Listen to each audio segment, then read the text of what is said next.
পুকুরের পাড়টা খুব নির্জন আর অন্ধকার নেমে এসেছে সেখানে। পুকুরের অপর পাশের ঘন জঙ্গল থেকে আসছে শিয়ালের ডাক। পুকুরের পানি কুচকুচে কালো।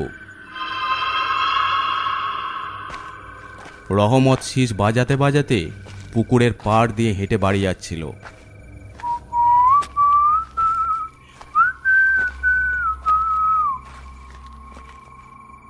হঠাৎ দেখল পুকুরের পাড়ে তালগাছটার গোড়ায় কে যেন বসে আছে।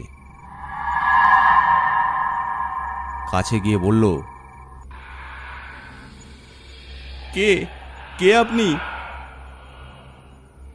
লোকটা ওর দিকে ভয়ঙ্কর মুখ নিয়ে তাকাতেই রহমত ভয়ে চরম আতঙ্কে আঁতকে উঠে।